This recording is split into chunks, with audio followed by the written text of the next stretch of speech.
Hello friends, welcome back in my YouTube channel R F का nursing classes. तो आज हम लोग डिस्कस करेंगे प्रोलॉन्ग्ड लेबर, जो कि एबनॉर्मल लेबर का एक बहुत ही इंपॉर्टेंट टॉपिक है।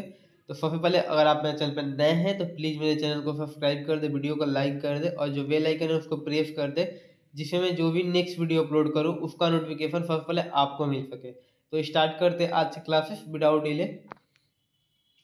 सबसे पहले इसका इंट्रो डिस्कस करेंगे कि जो प्रोलॉन्ग लेबर होता है वो क्या होता है, उसको प्रोलॉन्ग लेबर को हम लोग डिफाइन कैसे कर सकते हैं। तो इसमें दे रहा है the labour fed as prolonged when the combined duration of the first and second stage of labour more than 18 hours. यानी कि इसमें यही बोल रहा है कि प्रोलॉन्ग लेबर हम लोग कब बोलेंगे। तो इसमें बोल रहा है कि जो फर्स्ट और सेकेंड स्टेज जो होता है, यानी कि जो सर्विक्स डायलेशन वाला स्टेज होता है और जो फीटस का एक्सपेल आउट होता है, जो सेकेंड स्टेज ऑफ लेबर होता है, अगर दोनों का ड्यूरेशन मिलाया जाए तो अगर 18 घंटे से ज़्यादा होता है तो उस कंडीशन को हम लोग बोलते हैं प्रोलॉन्ग लेबर। बहुत ही ईजी है, यानी कि इसमें यही बोल रहा है labour fed at prolong when the combined duration of first and second stage of labour. यानी कि जो फर्स्ट स्टेज ऑफ लेबर होता है और सेकेंड स्टेज ऑफ लेबर होता है, अगर दोनों का ड्यूरेशन मिलाया जाए तो अगर 18 घंटे से ज़्यादा होता है तो उस कंडीशन को हम लोग बोलते हैं प्रोलॉन्ग लेबर। नेक्स्ट दे रहा है the prolongation include prolonged cervical dilation in the first stage and adequate defend of the presenting part during the first and second stage of labour. यानी कि इसमें यही बोल रहा है कि प्रोलंगेशन इंक्लूड, यानी कि प्रोलंगेशन में इंक्लूड होता है जो सर्वाइकल डायलेशन होता है फर्स्ट स्टेज में, और जो एडिक्योट डिफेंड ऑफ प्रेजेंटिंग पार्ट, यानी कि जो प्रेजेंटिंग पार्ट डिफेंस होना चाहिए during the first and second stage of labour में, अगर वो नहीं हो पाता है तो उसके चलते प्रोलॉन्ग लेबर कॉज करता है। तो प्रोलंगेशन इंक्लूड, यानी कि जो प्रोलॉन्ग लेबर को इंक्रीज करता है चांसेस को, तो उसमें क्या क्या इंक्लूड होता है। तो सर्वाइकल डायलेशन स्लो होगा, यानी कि जो नॉर्मल सर्वाइकल डायलेशन होना चाहिए जिस रेट से उस रेट से नहीं होगा। और जो सेकेंड स्टेज ऑफ लेबर होता है तो अगर उसमें जो बेबी का एक स्पेल आउट होना चाहिए प्रेजेंटिंग पार्ट, अगर उतना नहीं हो पाता है तो उस कंडीशन को हम लोग बोलते हैं प्रोलॉन्ग लेबर। नेक्स्ट दे रहा है latent phase that exceed 20 hours in primigravida and 14 hours in multigravida is abnormal. यानी कि इसमें यही बोल रहा है कि अगर लेटेंट फेज का ड्यूरेशन, जो नॉर्मल हम लोग का प्रीमी ग्रेविडा में ड्यूरेशन होता है लेटेंट फेज का, वो 12 टू 16 आवर्स होता है, लेकिन अगर 20 आवर्स से ज़्यादा हो जाए प्रीमी ग्रेविडा में और 14 आवर से ज़्यादा हो जाए मल्टी ग्रेविडा में लेटेंट फेज का ड्यूरेशंस, तो उस कंडीशंस को हम लोग बोलते हैं एबनॉर्मल लेबर। यानी कि इसमें यही बोल रहे हैं थर्ड पॉइंट की जो लेटेंट फेज का ड्यूरेशन होता है, अगर 20 घंटे से ज़्यादा हो जाए प्रीमी ग्रेविडा में और 14 घंटे से ज़्यादा हो जाए मल्टी ग्रेविडा में, तो इस कंडीशन को हम लोग बोलते हैं एबनॉर्मल लेबर। कॉजेज क्या क्या हो सकता है, तो माल पोजिशनिंग हो सकता है, माल प्रेजेंटेशन हो सकता है, नेक्स्ट सिफेलो पेल्विक डिस्प्रपोर्शन, यानी कि जो मदर का पेल्विस है उसका साइज अगर बेबी हेड से छोटा पड़ रहा है तो उस कंडीशन को बोलते हैं हम लोग सिफेलो पेल्विक डिस्प्रपोर्शन। यानी कि जो मदर का पेल्विस होता है उस एबल नहीं होता है कि बेबी को एक्सपेल आउट कर सके, तो उस कंडीशन को हम लोग बोलते हैं cephalopelvic disproportion. Premature administration of excessive sedations, यानी कि अगर मदर को पहले ही बहुत ज़्यादा फेडरेशन एडमिनिस्टर कर दिया गया है तो उस कंडीशन में भी इंक्रीज कर सकता है चांसेस प्रोलॉन्ग लेबर का। एंड फर्स्ट स्टेज का कॉजेज क्या होता है, तो फॉल्ट इन लेव पावर, यानी कि मदर के पास वो एबिलिटी नहीं होती है जिसके चलते वो पावर जनरेट कर पाए जिससे कि जो बेबी हो है वो बाहर आ सके। फॉल्ट इन द पैसेज, यानी कि अगर जो सीपीडी वाले कंडीशन हम लोग ऊपर देखे हैं, सीपीडी अगर हो या जो मदर का पेल्विस है उसका साइज छोटा हो तो उस कंडीशन को बोलते हैं, या कंजेनाइटल कुछ एबनॉर्मलिटीज हो तो उसके चलते कॉज कर सकता है prolong labour. Fault in the passenger, यानी कि जो बेबी का जो प्रेजेंटिंग पार्ट हो, ब्रॉ प्रेजेंटेशन हो या ब्रीच प्रेजेंटेशन हो तो उसके चलते भी कॉज कर सकता है प्रोलॉन्ग लेबर। डायग्नोसिस क्या करेंगे, तो prolong deliver detected by through abdominal and vaginal examination supplemented by partographic analysis of labour, यानी कि प्रोलॉन्ग लेबर। आप लोग पार्टोग्राफ का मैंने वीडियो इसके पहले क्लासेस में अपलोड किया है, आप लोग जो है वहाँ पे देख सकते हैं। तो पार्टोग्राफिक का काम क्या होता है, पार्टोग्राफ का काम क्या होता है कि जो नॉर्मल ड्यूरेशन है अगर उससे एक्सीड होता है तो ये बाय द ग्राफिक प्रेजेंटेशन के द्वारा वो शो करने लगता है कि जो लेबर है ये एबनॉर्मल है, इसका ड्यूरेशन, इस फेज का ड्यूरेशन इतने से इंक्रीज कर रहा है, तो ये शो करेगा।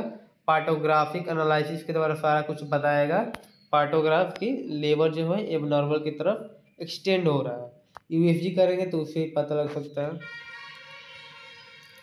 डेंजर ऑफ प्रोलॉन्ग लेबर, तो फीटस के लिए क्या क्या देखने को मिलेगा, तो इसमें दे रहा है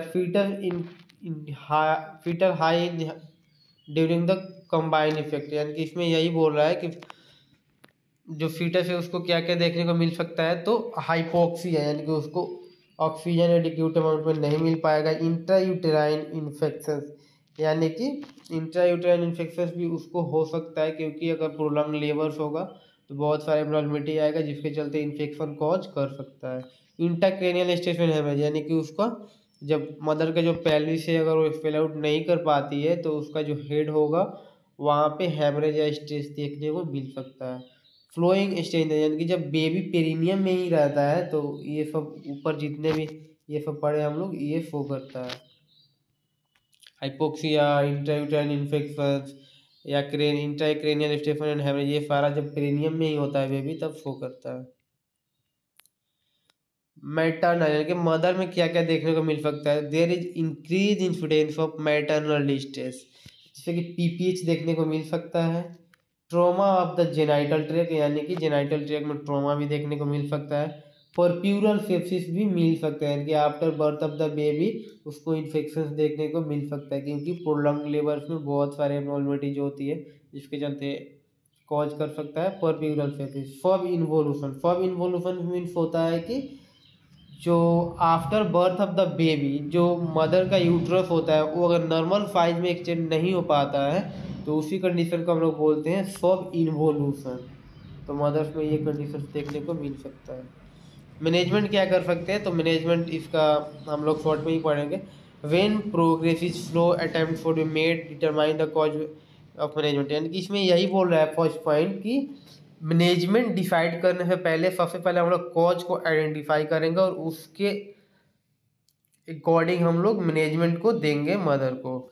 N expectant management for inefficient uterine contraction to encourage ambulations to increase the return, यानी कि इसमें यही बोल रहा है कि एक्सपेक्टेंट मैनेजमेंट फॉर इनएफिशिएंट, यानी कि अगर यूट्राइन कंट्रैक्शन इनएफिशिएंट है, नहीं हो पा रहा है, तो उसके चलते जो मदर है उसके एम्बुलेशन में यही होता है कि जो मदर विदाउट एनी असिस्टेंस वो वॉक करती है, तो उसी कंडीशन को हम बोलते हैं एम्बुलेशन। तो एम्बुलेशन को इंक्रीज करना है जिसके चलते जो यूट्राइन एक्टिविटी है, यूट्राइन कंट्रैक्शन है वो इंक्रीज करेगा, जिससे कि जो प्रोलॉन्ग लेबर हुआ है तो उसमें बेबी डिलीवर हो सके, यानी कि एक्सटेंड कर भी गया है तो इससे अगर हम लोग मैनेजमेंट को फॉलो करते हैं तो जब बेबी है वो एक्सपेल आउट हो सकता है।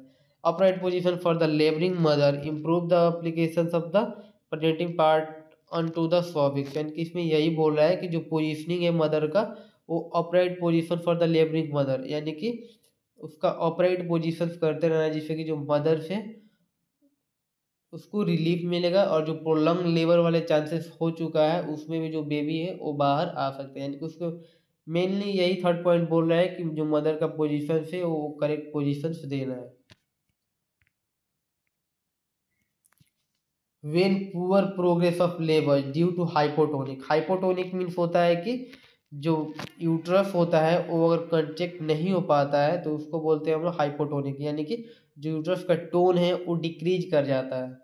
इनएफिशिएंट कंट्रैक्शन नहीं होगा तो oxytocin increase the frequency of contraction, यानी कि जब मदर का यूट्रस हाइपोटोनिक हो जाए, इनएफिशिएंट कंट्रैक्शन हो जाए तो उस कंडीशन में ऑक्सीटोसिन देते हैं जिसके चलते एक्सटेंट और फ्रीक्वेंसी को इंक्रीज करता है यूट्रस का। correction of ineffective uterine contraction, improve the amniotomy, administer of oxytocin in the presence of previous।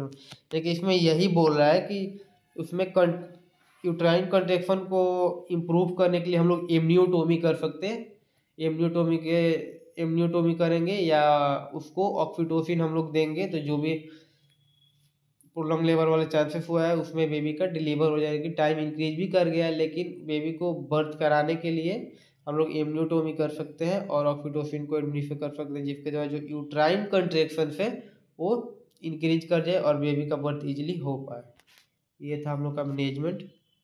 Then thank you all and I hope जो आज का क्लासेस था प्रोलॉन्ग लेबर वो आप सबको समझ में आया होगा।